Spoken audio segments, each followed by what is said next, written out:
segala penyakit, melindungi dari segala bahaya, gangguan, godaan. Lebih baik kita ruqyah diri sendiri. Sering orang bertanya, saya tidak faham ayat-ayat ruqyah. Cukup dengan surah. Bismillahirrahmanirrahim. Assalamualaikum warahmatullahi wabarakatuh. Alhamdulillahirabbil alamin. Allahumma shalli ala sayyidina Muhammad wa ala ali sayyidina Muhammad. Sahabat yang beriman yang insyaallah dirahmati oleh Allah Subhanahu wa taala. Pada kesempatan yang sangat mulia ini, yang berbahagia ini, marilah sama-sama kita mengikuti, mendengarkan nasihat yang akan disampaikan oleh guru kita almarhum Syekh Al-Jabir tentang kedahsyatan surat Al-Fatihah. Untuk lebih jelasnya, mari sama-sama kita simak tayangan berikut. Bismillahirrahmanirrahim. Assalamualaikum warahmatullahi wabarakatuh. Waalaikumsalam warahmatullahi wabarakatuh. Alhamdulillahi rabbil alamin, wa ashhadu an la ilaha illallah wahdahu la sharika lahu waliyus salihin, wa ashhadu anna sayyidana wa nabiyyana Muhammadan abdullahi wa rasuluhu as-sadiqul amin. Allahumma salli wa sallim wa barik ala sayyidina Muhammad wa ala alihi wa sahbihi wa man tabi'ahum bi ihsanin ila yaumiddin. Allahumma allimna ma yanfa'una wanfa'na bima 'allamtana wa zidna ilman wa tuqa. Para jemaah sekalian yang dimuliakan Allah Subhanahu wa taala,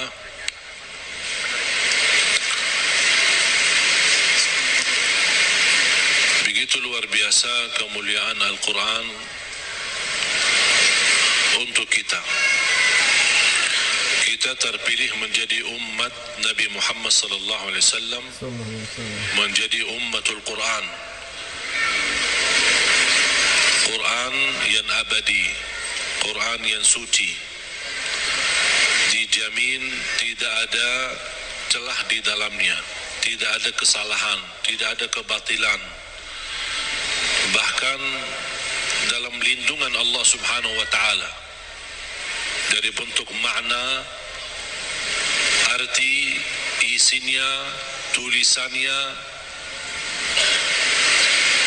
halam-halamannya, dan semua dilindungi oleh Allah Subhanahu wa taala. Sebagaimana janji Allah, inna nahnu nazzalna dzikra wa inna lahu lahafizun. Kami telah menurunkan Al-Quran dan kamilah yang menjaganya. Termasuk terjaga ahlul Quran. Bukan hanya Al-Quran sendiri yang terjaga, tetapi ahlul Quran pun dijaga oleh Allah Subhanahu wa taala. Bahkan salah satu lindungan Allah Subhanahu wa taala kepada kita melalui Al-Quran, akan dilindungi oleh Allah ahlul Quran dari siksa neraka Jahannam.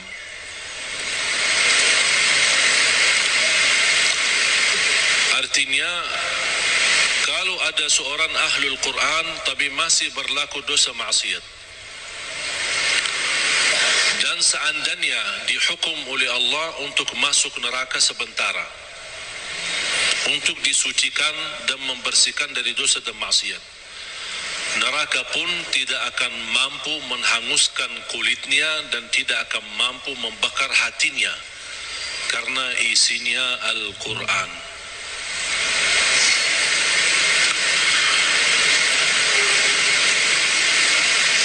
Banyak kelebihan Al-Quran untuk kita. Surah yang paling agung di dalam Al-Quran suratul Fatihah. Ayat yang paling agung di dalam Al-Quran ayat Al-Kursi. Suratul Fatihah, kalau boleh saya artikan, dialog sama Allah, berdialog dengan Allah. Setiap satu ayat kita baca, Allah jawab kita. Makanya disunnahkan kalau kita baca suratul Fatihah, jangan disambungkan ayatnya. Setiap ayat berhenti. Sebagaimana dijelaskan oleh Siti Aisyah radhiyallahu anha, karena Rasulullah SAW idza qara'a al-Fatihah kana yufassiruha tafsira. Ketika Rasulullah SAW membaca suratul Fatihah, seperti dia mentafsirkan suratul Fatihah. Saking pelan-pelan dan bertahap-tahap membaca ayat-ayatnya suratul Fatihah. menunjukkan beradab sama Allah Subhanahu wa taala.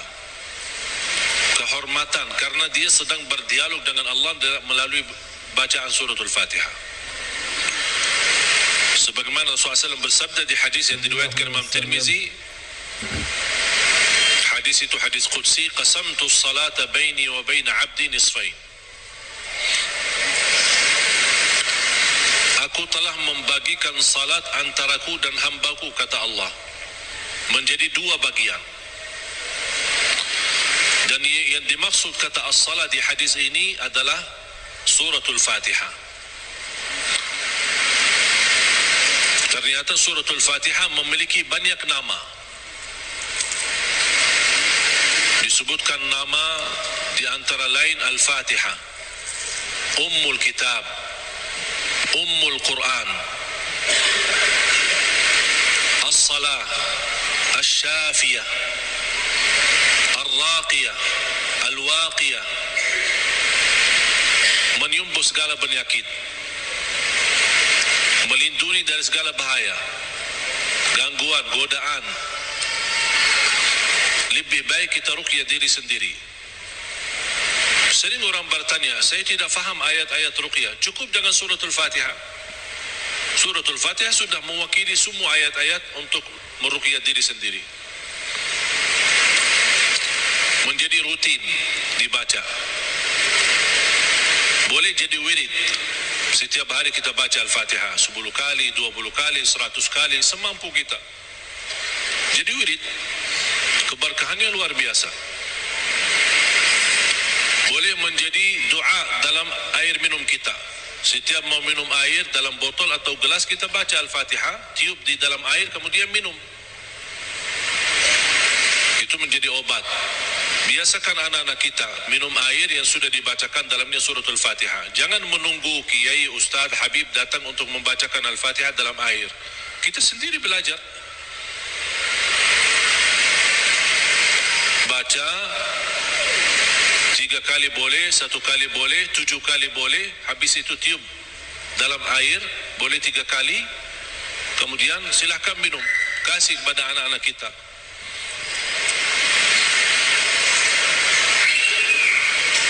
Al-Fatihah sebagai obat menyembuhkan penyakit kita.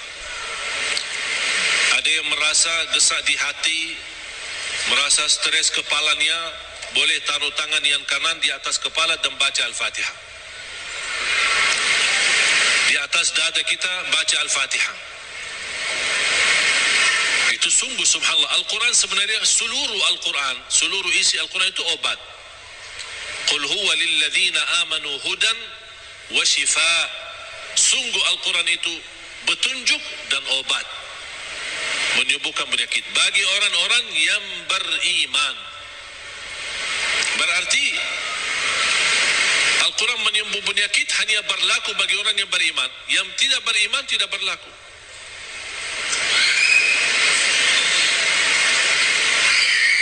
Dan banyak hadis yang menunjukkan Al-Fatihah itu sebagai ruqyah. Sebagaimana hadis Abu Musa Al-Asy'ari radhiyallahu an ketika mengobati seorang kepala kampung yang sambat sakit, kemudian dibacakan Al-Fatihah. Kemudian faka'annama nashita min iqal, sampai dia sembuh seperti tidak pernah sakit sebelumnya. Dan mereka mencerita ketika mereka pulang ke Madinah bertemu Rasulullah SAW, mereka mencerita apa yang terjadi bersama orang kampung. Di antaranya kepala kampung yang sedang sakit, dibacakan Al-Fatihah, dia sembuh. Rasulullah SAW bersabda, "Wa ma yudrika annaha ruqyah." Dari mana wahai Abu Musa kamu tahu itu ruqyah? Itu menunjukkan Rasul setuju dengan perilaku Abu Musa Al-Asy'ari. Kembali kepada hadis yang diriwayatkan Imam Tirmizi, hadis yang qudsi, qasamtu as-salata baini wa baina 'abdi nisfain. Aku telah membagikan salat antaraku dan hambaku. Ini Allah yang sedang bicara di hadis qudsi itu. Berarti salah satu nama suratul Fatihah As-Salah namanya. Kenapa dinamakan As-Salah? Karena tidak sah salat kita tanpa surat Suratul Fatihah. Qasamtu as-salata baini wa baina 'abdi nisfain. Aku telah membagikan salat itu antaraku dan hambaku dua bagian. Fa idza qara'a 'abdi alhamdulillahi rabbil alamin qala Allah hamadani 'abdi. Ketika hamba berkata alhamdulillahi rabbil alamin qala Allah jawab. Cuba bayangkan jemaah sekalian, setiap satu ayat dari suratul Fatihah kita baca, Allah jawab kita. Makanya layaknya adab yang sempurna, jangan sambungkan suratul Fatihah. Allah jawab, kita hayati jawaban Allah subhanahu wa ta'ala. Alhamdulillahi rabbil alamin, Allah menjawab, hambaku telah memujiku. Alhamdulillahi rabbil alamin. Qala Allah hamadani abdi, hambaku telah memujiku. Ar-Rahmanir Rahim, qala Allah majjadani abdi, hambaku telah mengagungkanku. Malik yaumiddin, qala Allah athna alayya abdi, hambaku telah memuliakanku. Allah jawab setiap ayat. Iyyaka na'budu wa iyyaka nasta'in, Allah jawab, ini antaraku dan hambaku. Na'budu itu Allah, nasta'in kami memohon pertolongan kepada Allah. Berarti ada dua bagian. Ini antaraku dan hambaku kata Allah. Ini ada bagian untukku, ada bagian untuk hambaku. Iyyaka na'budu wa iyyaka nasta'in. Dan terpilih kata nasta'in memang sangat pas. Kenapa tidak terpilih iyyaka na'budu wa iyyaka natawakkal? Iyyaka na'budu wa iyyaka nasbir. Iyyaka na'budu wa iyyaka nu'min. Kenapa terpilih kata nasta'in? Karena kita tidak mampu menyempurnakan ibadah sebagai hak Allah tanpa pertolongan dari Allah. Berarti cocok kata nasta'in. Imam Ibnul Qayyim membuat satu buku gara-gara kalimat ini, Iyyaka na'budu wa iyyaka nasta'in. Bukunya 2 jilid, lebih dari 400 halaman. Hanya membahas Iyyaka na'budu wa iyyaka nasta'in. Madarijus salikin fi manazili iyyaka na'budu wa iyyaka nasta'in. Sudah ada dalam bahasa Indonesia. Atau silahkan kalau keberatan membeli bukunya mungkin mahal, bisa anda download di Google, Syekh Google.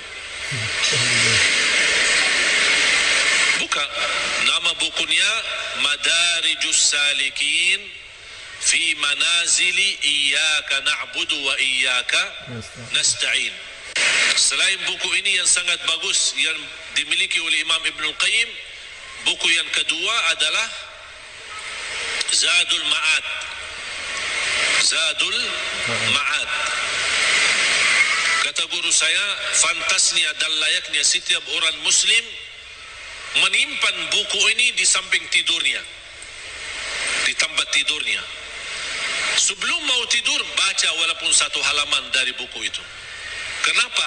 Karena buku Zadul Ma'ad termasuk buku yang terbagus membahas ibadah-ibadah dan sehari-hari Nabi Muhammad. Dan kita bisa terapkan setiap hari. Ini baca amalannya apa, ini baca amalannya apa.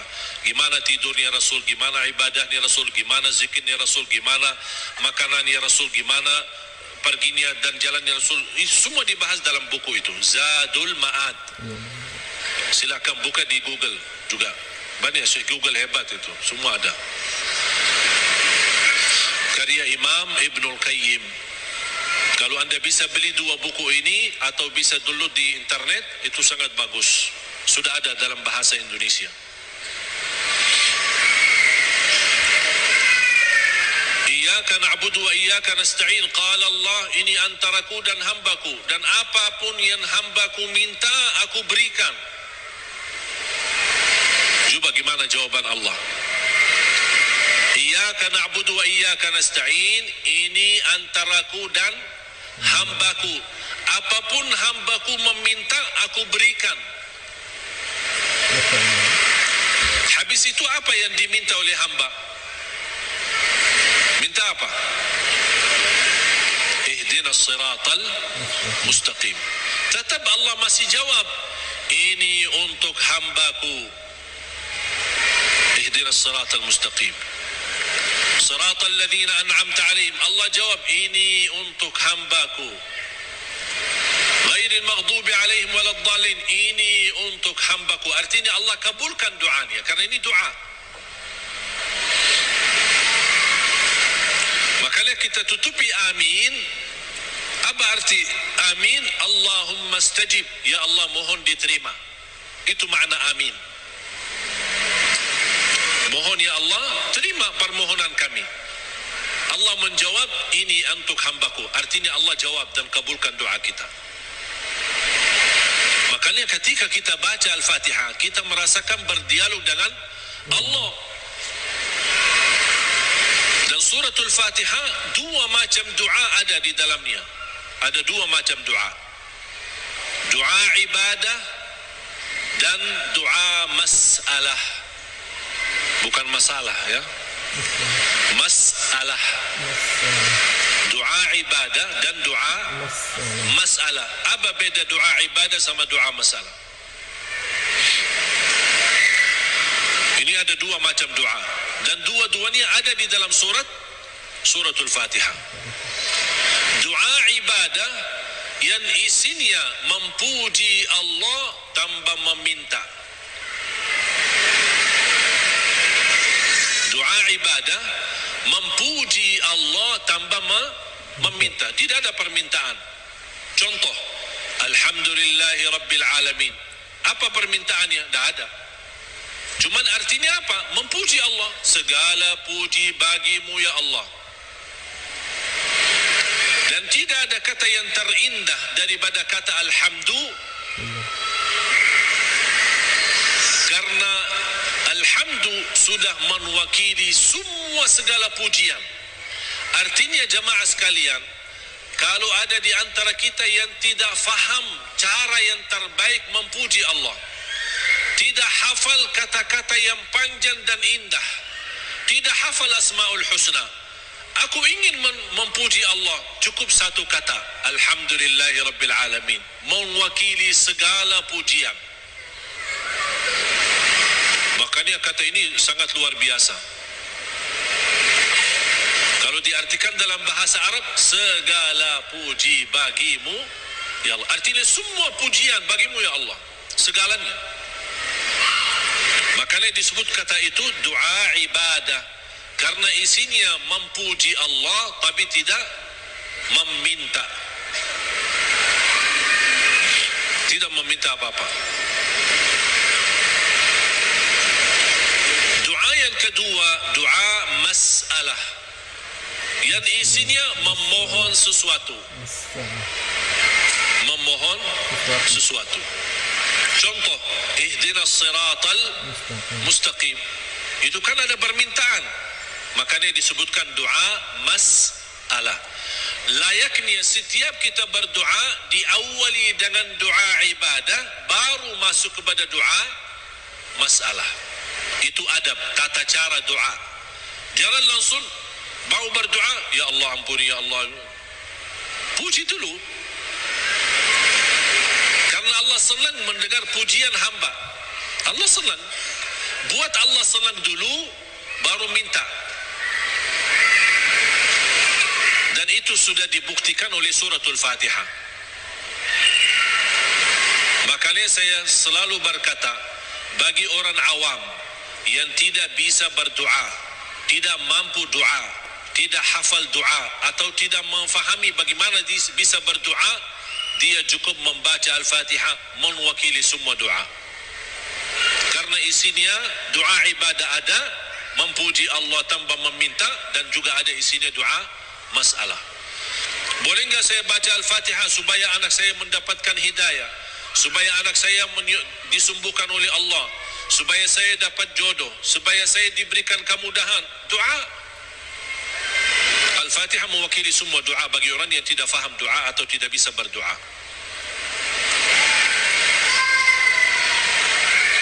Jadi diawali doa kita dengan ibadah atau doa ibadah yang isinya memuji tanpa meminta, baru masuk ke tahap yang kedua, doa masalah, memohon kepada Allah SWT. Dan juga tolong jemaah sekalian perhatikan, habis dibacakan Al-Fatihah sampai iyyaka na'budu wa iyyaka nasta'in, belum meminta apa-apa. Kita memuji Allah, mengagungkan Allah, memuliakan Allah, kemudian kita mengaku sebagai hamba Allah, dengan kita ikrarkan iyyaka na'budu, itu hakmu ya Allah, dan kami memohon pertolongan. Dan pertama permohonan bertolongan kepada Allah, dan yang terbaik pertolongan yang kita mohonkan kepada Allah adalah minta hidayah kepada jalan yang lurus. Jemaah sekalian, ayat Al-Fatihah disusun itu betul-betul rapi, tidak sembarangan kata-kata yang terpilih, termasuk meminta hidayah. Kalau kita dapat hidayah, segala urusan kita beres. Karena kata ihdinas siratal mustaqim bukan berarti kita memohon hidayah kepada jalan yang lurus dalam hal agama. Itu tidak, bukan hanya itu saja. Tapi ihdinas siratal mustaqim dalam mengurusi rumah tangga, ihdinas siratal mustaqim dalam mendidik anak, ihdinas siratal mustaqim dalam mencari nafkah dan rezeki, ihdinas siratal mustaqim dalam kehidupan kami sehari-hari, ihdinas siratal mustaqim dalam beribadah, ihdinas siratal mustaqim dalam ikhlas, ihdinas siratal mustaqim dalam sabar, ihdinas siratal mustaqim dalam syukur. Semua hal-hal yang kita butuhkan, dunia maupun akhirat, ibadah maupun tidak ibadah, beramal apapun, kita memohon petunjuk hidayah kepada jalan yang lurus. Artinya kita memohon melalui ayat ini, kita berharap segala aktivitas kita bisa mendapatkan yang terbaik di jalan Allah. Ihdinas siratal mustaqim, beri Allah petunjuk kepada jalan yang lurus, yang terbaik. Yang terbaik ikhlas, yang terbaik rumah tangga, yang terbaik mendidik anak, yang terbaik dalam menjaga diri, yang terbaik melindungi diri, yang terbaik mencari nafkah dan rezeki, yang terbaik mencari kerjaan yang baik, yang terbaik dalam beribadah, yang terbaik dalam tahajud, yang terbaik dalam majlis ilmu, yang terbaik dalam menghafal Al-Quran. Semua kita berharap melalui ihdinas siratal mustaqim sudah termasuk segala yang kita inginkan, dan kita hanya meminta bukan sesuatu yang baik, tapi yang terbaik. Ihdinas siratal mustaqim. Contohnya seperti apa? Siratal ladzina an'amta alaihim. Ya Allah, kami memohon petunjuk kepada jalan yang lurus sebagaimana ada hamba-hambamu yang telah mendapatkan karunia nikmat-nikmatmu. Siratal ladzina an'amta alaihim. Ya Allah, kami ingin dapat seperti mereka. Seperti Sayyidina Abu Bakar, seperti Sayyidina Umar, seperti Sayyidina Utsman, seperti Sayyidina Ali, seperti Siti Khadijah, seperti Siti Aisyah. Kita ingin seperti mereka, siratal ladzina an'amta alaihim. Janganlah ya Allah seperti orang-orang yang dimurkai oleh Allah atau orang yang tersesat. Ghairil maghdubi alaihim waladdallin. Ya Allah, jauhkan, lindungilah kami dari situ, dari hal-hal yang mendapatkan kemurkaan-Mu. Kami tidak mau. Kami mau sebagaimana hamba-Mu yang telah menerima karunia nikmat-nikmat, siratal ladzina an'amta alaihim. Itu yang kami mau ya Allah. Tapi jangan di jalan orang-orang yang dimurkai Allah dan orang-orang yang tersesat. Apa beda al-maghdubi alaihim waladdallin? Bedanya apa? Orang yang dimurkai Allah sama orang yang tersesat. Orang yang dimurkai Allah yang memiliki kemampuan ilmu tapi tidak menggunakan ilmu untuk mendekatkan diri kepada Allah. Sombong. Mereka berilmu, tapi sayang sekali ilmu yang mereka dapatkan hanya ingin menunjukkan kelebihan diri, menunjukkan dirinya sebagai orang yang hebat, bukan untuk digunakan untuk mendekatkan diri kepada Allah. Dan ketua umum majlis al-maghdubi alaihim orang Yahudi. Ketua umum majlisnya orang Yahudi. Yahudi adalah kelompok atau golongan yang berilmu, tapi mereka mendapatkan kemurkaan Allah karena mereka tidak pernah menggunakan ilmu tersebut. justru kecerdasan mereka dengan kehebatan ilmu mereka, mereka menggunakan untuk mensusahkan umat. Alhamdulillahirrahmanirrahim. Sahabat yang beriman, itulah tadi ilmu yang disampaikan oleh guru kita. Mudah-mudahan bermanfaat, mudah-mudahan kita dapat istiqomah untuk membaca Al-Quran setiap harinya, membaca surah Al-Fatihah setiap harinya, membaca surah Al-Baqarah setiap harinya. Mudah-mudahan kita istiqomah, mudah-mudahan kita dapat syafaat Al-Quran di hari kiamat kelak. Amin amin ya rabbal alamin. Mungkin itu saja yang bisa saya sampaikan. Lebih kurang saya mohon maaf. Saya akhiri. Wassalamualaikum warahmatullahi wabarakatuh.